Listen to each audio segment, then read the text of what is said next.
လေထိုးလေအောင်ဖြစ်နေတဲ့နေရာကိုအသာရနှိမ့်နေပြီးလိုက်ပါနှိမ့်နေပြီးလိုက်တဲ့အခါမှာသွေးလွှတ်မှုကကောင်းများစီပြီးတော့လေလိုက်တဲ့အခါလေထိုးတာကိုလည်းသက်သာစေနိုင်ပါတယ်ဆေးဘက်ဝင်အပင်ကြီးဖြစ်တဲ့ကရဝေးရွက်နနွေးစမုံစပါနနံပင်အဆက်ရှိတာတွေကိုရင်နွေးလေးနဲ့ဖြောပြီးတော့တောက်ပြီးရင်လည်းလေထိုးတာကိုသက်သာစေပါတယ်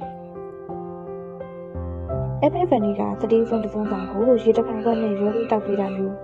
နောက်တစ်ခါဘေကင်ဆိုဒါစွန်းတစ်ဝက်ကိုရေတဖန်ခွက်နဲ့ရောပြီးတောက်ပေးတာမျိုးပူစီနံဖြောရည်သို့မဟုတ်ပူစီနံတစ်ဖက်ရည်ကိုတောက်ပေးတာမျိုးကလည်းလေထိုးလေရဖြစ်စေတာကိုသက်သာစေပါတယ်နော်လေထိုးလေအောင်ခြင်းကိုကာကွယ်ဖို့အတွက်ဆေးဝါးတွေမှာဆိုလို့ရှိရင်တော့ဦးလန်းချောင်းနဲ့ပါစုပြုံနေတဲ့ gas bubble တွေကိုချစ်ပြနိုင်တဲ့ရှိတဲ့ဆေးဝါးတွေကိုတောက်သုံးပေးလို့ရပါတယ်ဒီဆေးဝါးလေးတွေကလေထိုးလေအောင်ဖြစ်စေခြင်းကိုသက်သာစေနိုင်ပါတယ်